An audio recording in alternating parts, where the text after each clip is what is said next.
Bit će ova prilika u grupi ovoga, Milan će moderirati jednu grupu, pa ćete moći s njim svakako nastaviti oko tih tema. A sada evo predajem riječ Ranku. Ne znam kako uopće predstaviti Ranka. Ranko je jedini čovjek koji ja znam da je veći vizionar od mene.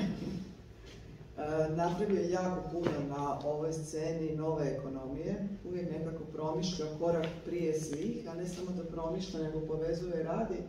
I mislim da će vam Rankova prezentacija reći sama za sebe što se sve može napraviti na terenu kad čovjek ima dobru volju i kad poveže različite ljude, ideje i ovoga, evo, Ranko, izvolite. Hvala Sonja, hvala mojim prethodnicima koji su dali jedan dobar timbar svemu ovome, a ja sam se malo samo kratko nadovezao, iako ću imati tu prezentaciju što kraće, jer malo smo i s vremenom kratke, ali stvarno dosta toga, vrlo zanimljivo. Zahvalio bih najprije Sonji što je počela sa kreativnošću, inovacijama. Zašto? Zato što svi smo sami rekli da je katastrofa oko nas, treba će nam puno kreativnosti, puno inovacija, pa čak ono što bi rekli u nekom stručnjaci za inovacije, tih nekakvih dubokih inovacija, radikalnih inovacija, da bi izašli iz ovoga svega o čemu se nalazimo. Ja bih samo još tih par detalja vezano za, možda ovo samo da povežem s ovom pričom koju je Sonja spomenula, ove točkice na početku. Jedna od stvari koju ću vam tu pokazati je nešto vezano uz točkice koje ja zovem mjesta ili places, pa ću vam malo o tome, a onda ću samo reći jednu asocijaciju vezano na nešto što se danas događa u planiranju razvoja u nekakvim urbanim prostorima, to se zove urbana akupunktura. Zašto je to zanimljivo u ovom kontekstu? Zato što koji put te točkice, ako su pravo pogođene, mogu napraviti velike promjene. To znači da moramo promišljati kako svoju energiju, koja je vrlo ograničena, i financijska, i vremenska, i organizacijska, i svaka druga, nemamo puno resursa, kako usmjeriti to na prave točke i kako u stvari djelovati tamo gdje možemo provući što veće moguće utjecaja. Tako da, evo, to je nekakva jedna priča mjesto po mjestu, to ću malo kasnije, ali vratio bih se samo kratko na ovaj dio koji su kolege rekli, zato što je to toliko šokantno i provokativno da to moram podijeliti s vama, ali sasvim je razumljivo ovo što vam se događa danas. Sasvim je razumljivo. Oduvijek su postojali uske interesne skupine kojima je interes vladati nad većinom. Oduvijek. Od kad ljudskog roda. Osim možda u prvobitnoj zajednici, kad nismo imali vlasništvo, kad smo imali lovačko-sakupljačke skupine, kad smo jedino znali ako se povežemo nas 20 da možemo da nas neće pojesti slav ili mamut. Ili da ćemo moći uloviti mamuta. Jer smo jednom mogli tako uloviti mamuta. Nas 20 je moglo uloviti mamuta, ali jedan sam čovjek nije mogao uloviti mamuta ili se obraniti od lava. Znači ako gledate sve primitivne zajednice, to su vam bila zadruge. Ono su vam bile, gledate njihove antropolozi su proučavali sustave vrijednosti tih zajednica, mikroplemena, to su vam bili, oni su imali solidarnost, jednakost, brigu za svakog člana, doslovno humanizam na najvišoj razini. Mi govorimo o primitivnim zajednicama. To su bile vrlo progresivne, vrijednosno progresivne zajednice, oni imaju puno svojih i slabosti, ne kažem da se bilo savršeno, ali mnogo bi mogli naučiti od tih primitivnih zajednica i oni koji su proučavali Bušmane, Aboriđine, Eskime, Indijance, američke, vidjeli ste više da imaju puno više mudrosti nego mi danas. Tako da o tom progresu to uvijek možemo pričati, ali ono što je jedna priča koja je mene šokirala. Kad smo bili u Emiliji Romanji, onda je jedan čovjek ispričao priču, a to je priča vezana s ovim. Uvijek su postojale dvije struje, ljudi koji žele manipulirati drugima, ljudi koji žele nešto činiti dobro. Kad je došao Mussolini na vlast u Italiji, znate koga je prvo pobio? To ne piše u knjigama. Čovjek nam je ispričao iz Emilije Romanje koji je jedan od nositelja tamo zadrugarskog pokreta. Pobio je ravnatelja svih zadruga. Zašto? Jer mu je to bila najveća prijetnja. Znači veća prijetnja od vojske, od neprijatelja savezničkih. On je uništio sustav zadrugarstva i da znao da su tamo to glave koje upravljaju narodom. Ako uništiš vojitelja zadruga, nema ko više upravljati masom. I on će vladati državom. I to je tako uvijek, znači to se događa danas, ovo što mi pričamo priče sada o tome zašto političari ne žele. Ne žele to što je to protiv interesa elita koji imaju interesne, uske interese i nikad neće biti njihov interes da oni se brinu za naše interese. Dok se mi sami ne organiziramo i zašto su vam ostale zadruge nakon što su bile praktički propale zadruge, obiteljske, plemenske i tako dalje, opet zato što se pojavili nekakvi industrialisti koji su onda i banke koje su onda do zadnje kapi krvi cijedile svakog radnika, zanatliju, poljoprivrednika, da se ljudi nisu sami shvatili da se moraju povezati i onda su počeli raditi nešto skupa. Pa su napravili nešto što se zove zadruga, koja onda danas, evo mi danas imamo, ali uvijek se ta zadruga opet stišće, upija, struši, svi sustav, će kad god imate neku inicijativu udruživanja, ona se mora uništiti jer je to prijetnja uskim interesnim skupinama. Mi smo naravno kao narod svi skupa do te mjere ispravnih mozgova, a to isto vam hoću reći, nije slučajno što imamo obrazovanje ovako koje imamo.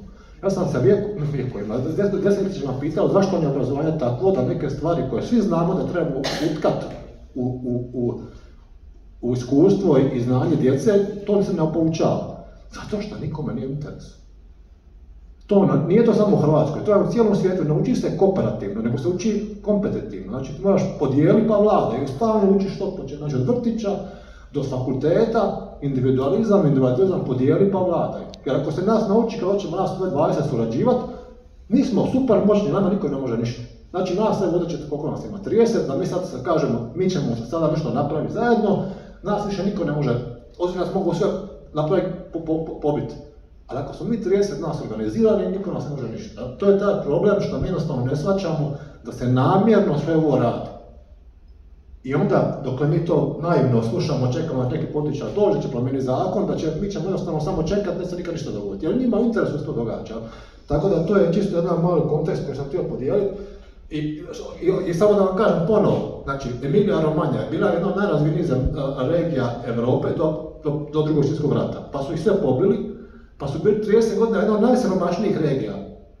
Onda su se bili, a inače između ostaloga, Bolonjsko sveučilište, koje je u Emiliji Romagni, znate kako je nastalo? Jedno od najpoznatijih sveučilišta u svijetu. Zato što su roditelji stranaca koji su živjeli u Bolonji nisu mogli svoju djecu školovati u talijanskom sveučilištu, odnosno fakultetu, su oni pozvali najbolje učitelje cijele Europe da napravu najbolje sveučilište u Europi. Znači, roditelji su za svoju djecu uspostavili sveučilište. Koji danas, evo, govorimo bolonjska reforma, bolonjsko sveučilište, znači to je neka priča zadruga.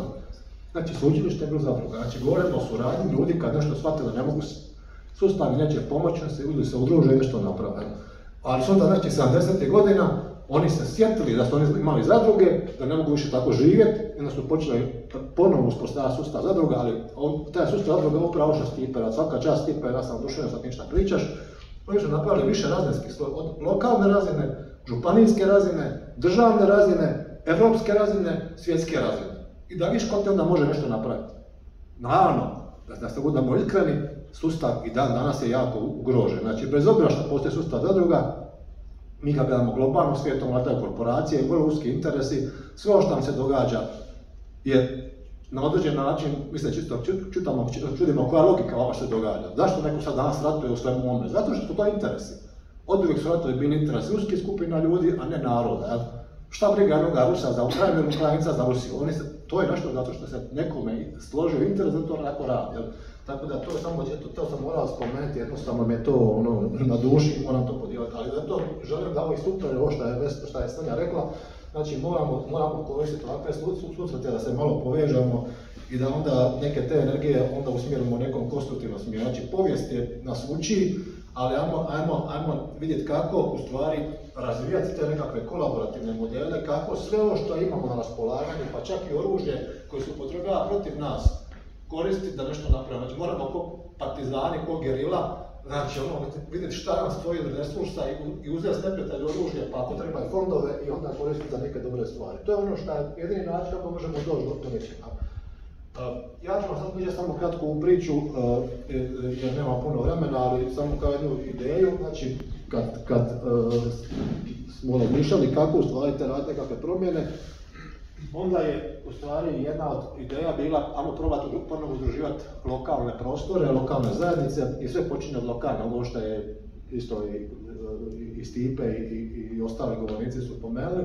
Znači u lokalnoj zajednici mi znamo, možemo nešto raditi, ideja je krenuti stvarati mjesta, prostore koji će na drugačiji način funkcionirati i koji će koristiti ove principe društvenog poduzetništva. Znači sve smo ovo rekli, znači nikad u povijesti nismo imali naprednija znanja, tehnologije, industrije, sustav upravljanja, sve ono tehnologije nas daju sve moguće informacije, a mi opet imamo sve strane da prosvjete oko nas. Kriza svih vrsta, neću ih nabrati. Koliko smo mi, imamo neku kvalitetu života, možda nismo u onom stanju neke higijene kako je bilo, ali u principu kad gledamo koliko radimo, koliko se mučimo, koliko osjećamo zadovoljstva, recimo još jedna mala digresija, kad su antropolozi proučavali te neke primitivne skupine, ja sam bio šokiran kad su oni napisali da ti ljudi rade 2 sata dnevno.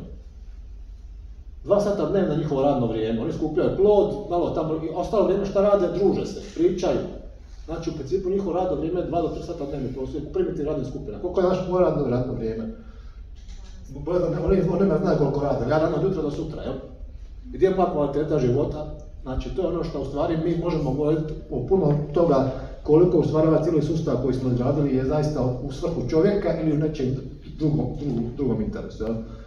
I u principu, znači ova priča društvenog poduzetništva i svega u stvari je povezano sa tim nekakvim novim principima koji, evo ja sam tu potrebao reći mudro. Zašto mudro? Zato što mudrost kao jedan pojam u stvari možda najbolje, ta riječ najbolje ocrtava sve ono što nam nedostaje, sve ono što nam može pomoći. I onda još ona riječ koju ste pomenuli, to su te nekakve sustavi podrške, ili ja to zovem ekosustavi. Zašto ekosustavi? Zato što ekosustavi su nešto što u prirodi već postoji. Znači ako imate neku biljku koju želite uzgojiti, ona mora imati tlo dobro, mora imati vodu, mora imati klimu, toplinu, sunce da bi raslo. Tako i mi kao ljudi i kao zajednice moramo imati te ekosustave, tako i društveno poduzetništvo mora imati ekosustave da bi stvarili svoj puni potencijal. Međutim, tko će stvoriti te ekosustave? Hoće li nam stvoriti? Već smo sad čuli, neće nam stvoriti ni politika, neće nam stvoriti ni evropski fondovi, mi smo ti koji moramo stvoriti ekosustave. Znači, neko će vam doći pa će vam sad vas zalijevati i davati vam sastojke. Znači, nas 30 da moramo reći, ako tebi je loše, ja ću ti pokušati pomoći, ja ti mogu poznanje, mogu ti pomoći možda poslužiti novce, to je sve ono što zadruge rade. Znači, da jednostavno pronađu način kako da pronađu tržište, da pronađu neke nove razvojne mogućnosti. Svi mi možemo puno toga napraviti, ali jednostavno ne znamo dobro surađivati. I šta su to ekosustavi? Ti ekosustavi mogu biti osobni, kako ja mogu stvoriti svoj prostor da bolje funkcioniram, kako moja obitelj može, kako moja organizacija može bolje, kako lokalne zajednice, a ono što ću ja malo više naglasiti, to su ti prostorni ekosustavi i virtualni ekosustavi, jer mislim da tu imamo puno mogućnosti da neke stvari napravimo i onda smo nazvali taj cijeli koncept Wise Place, stvaranje tih prostora koji su stvari ekosustavi za cjeloviti razvoj. Zašto taj Wise? Zato što je to mudrost u prostoru i vremenu. Zašto mudrost? Zato što je u stvari mudrost nešto što u stvari je iznad pameti. Sad, ova pametna sela su meni isto jako jedna velika provokacija. Zašto? Zato što pametna sela su u stvari fokusirane, nažalost, najviše na tehnologiju i temelje se na tome kako tehnologiju možemo koristiti da naprijedimo kvalitetu života. Međutim, na kraju, ako nemate na tom selu više nikoga ko će živjeti, onda šta će nam ta tehnologija? Ako vi nemate tamo nego 3 bakice koje žive u tom selu, znači ko će to bakice sad objašnjavati šta će njoj tehnologija učiniti? Znači ništa neće učiniti, ona će samo u stvari gledati to i plakati. Znači, mi jednostavno moramo raditi nekakve druge pristupe razvoju. Mudrost je u stvari jedan sistem koji nam omogućava da budemo dovoljno samosvjesni, samokritični. Znači, pamet ili inteligencija je ono što nam pomaže u životu da se nosimo kroz neke situacije, da brzo učimo, da koristimo znanje koje je dostupno. Međutim, mudrost nam daje samosvijest da možemo gledati sebe, kontekst u kojem živimo i donositi najbolje odluke. Koji put su čak i protiv nas, ali zato što znamo da ako ću ja pomoći Stipi, ta pomoć je dugoročno dobro, ja ću to napraviti. Zato što ta mudrost znači da gledamo širi kontekst, širu sliku, gledamo cijeli ekosustav i nastojimo stvoriti nešto što će biti od šire koristi. Znači, ideja ovih Wise Place sustava je stvoriti jednu metodologiju dizajna, razvoja, financiranja i upravljanja prostora koji će donositi razvoj. Ovdje smo posložili jedan sistem od 12 kriterija, materijal na engleskom, ali evo nisam stigao ovaj najzadnji materijal pretvoriti u hrvatski, ali u svom slučaju tu možete vidjeti tih 12 segmenata dizajna cijelih tih rješenja koje uključuju od fizičkog, psihološkog, intelektualnog, kreativnog, etičkog, meta, osobnog ili duhovnog, ekonomskog, društvenog, tehnološkog, dinamičkog, političkog i ekološkog. I ti 12 vrijednosti se u dizajnu u startu projektira kroz sistem indikatora, tako da u stvari se može svaka stvar od kuće do naselja, do parka, pa čak i proizvode ili usluge kroz taj sustav učiniti da bude mudar. Jel? Ono što sad radimo, i to je možda zanimljivo, možda jedna nada, zraka nada u svemu tome. Postoje mladi političari, čak i u mainstream politici, koji žele drugačije. Postoje mladi političari i u HDZ-u, i u SDP-u, i u nezavisnima, koji jednostavno žele nešto drugačije. Jel? Znači, ne moramo gledati crno-bijelo, ne znači ako je neko ovakav i onako, ali pripada nekoj interesnoj skupini, da nužno mora biti takav, ali u svom slučaju da je jasno da moramo biti samosvjesni, samokritični i gledati gdje možemo napraviti promjenu. To je ta akupunktura. Ako je taj političar spreman samo surađivati, ima vaš vrijednosni sustav, surađujte s njim. Ako nije, vidite šta možete li iskoristiti njegovu neku inicijativu da kroz to, kao trojanskog konja provučete neku inicijativu koja će promijeniti nešto. Ali evo, mi smo uspjeli sa jednom skupinom lokalnih političara i zajednica doći do toga da oni žele ovaj koncept primijeniti kao pilot u svojim zajednicama. Čak smo neki dan bili prije možda 2 tjedana i kod Miro Bulja, pa smo pričali sa grad Sinjom. Znači, postoji jedan broj političara koji žele drugačije. Naravno, treba vidjeti koliko će biti sposobni, oni to na neki način i kasnije ustrajati u tome da se to primijeni, ali evo, ako vam kažem da barem 10-ak trenutačno jedinica lokalne samouprave želi primjenjivati sistemske, ekosustavne pristupe razvoju koji će uključivati sve ove kriterije, pilot projekte koji će pokazati smjer, znači te akupunkturne točke koje će stvarati nekakve prostore u kojem će se ljudi okupljati, raditi nekakve rješenja, stvarati nove proizvode, usluge, visoke dodane vrijednosti, ovo šta kaže Milan, znači da se stvaraju proizvodi usluge koje stvaraju višestruke vrijednosti. Onda sa tim malim točkama možemo raditi promjene. Ovo sam nabrojao nekoliko pilot projekata koje radimo, neke su vrlo ambiciozni, recimo događa nam sad situacija, vidjet ćemo li to uspjeti da praktički cijeli jedan projekt je možda najstrateškiji projekt grada Dubrovnika, Gruž grad napravimo na tim principima. Znači, evo, neki nas smo bili na sastanku sa gradonačelnikom koji je iskazao jak interes da Dubrovnik bude prvi takav grad u svijetu možda. Kući to raditi, recimo imamo nekoliko primjera u ruralnom prostoru, recimo ovo je jedna općina Pakoštane u kojoj gradimo prvu višenamjensku regenerativnu farmu koja u stvari kombinira principe obnove ekosustava sa obnovom, znači prirodnih ekosustava sa obnovom društvenih, gospodarskih ekosustava, znači to je sustav za podršku lokalnih poljoprivrednika, zajedno sa naravno svim ostalim elementima koji su uključeni i koji stvaraju i edukacijski istraživačko-razvojni centar. Tu nam nešto zapinje na papirima, ali evo idemo u guramo. Ovo je jedan primjer u Murteru. Ovo je jedna privatna inicijativa jednog naselja u Klisu, koja će biti isto po tim principima regenerativnog dizajna i vice place-a posložena. Ovo čisto samo htio pokazati malo konkretnih nacrta i ono što za kraj ću samo spomenuti, znači kako dalje. Kako dalje, rekao sam, jedan dio su pilot projekti, ajmo probati pokazivati da možemo raditi razne inovacije, radikalne inovacije koje će mijenjati stvari na terenu, ajmo stvarati partnerstva za inovacije, ja uvijek to nekako ističem, znači mislim da niko od nas nije dovoljno pametan da može sam nešto napraviti, a ajmo stvarati nekakve nove stvari koje možemo zajedno i osmišljavati i realizirati i kroz to učiti i razvijati sebe i druge.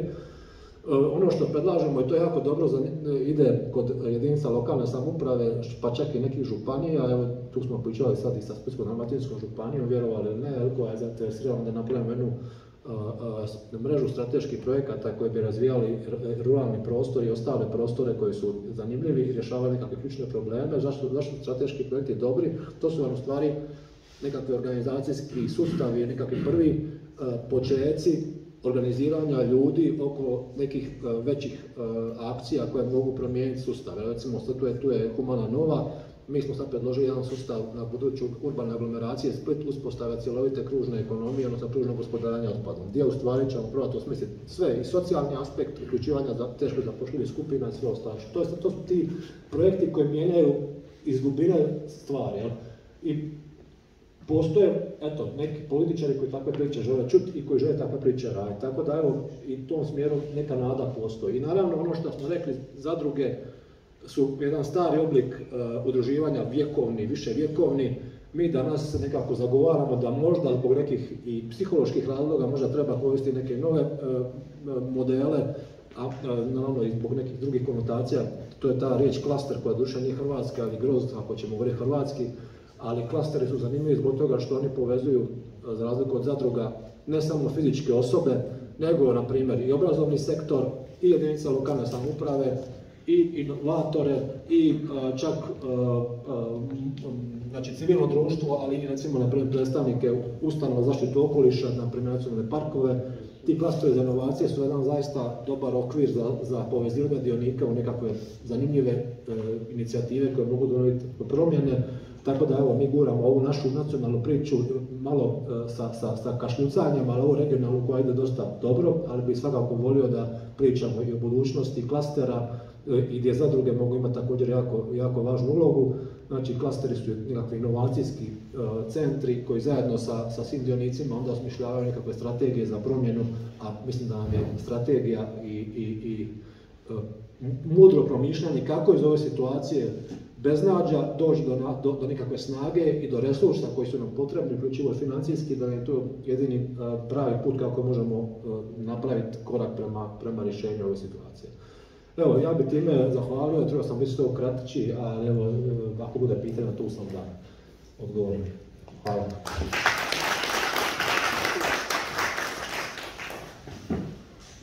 Hvala Ranko, inspirativan tvoj uvjet. Ovo je samo mali dijelić onoga što Ranko sve radi na terenu.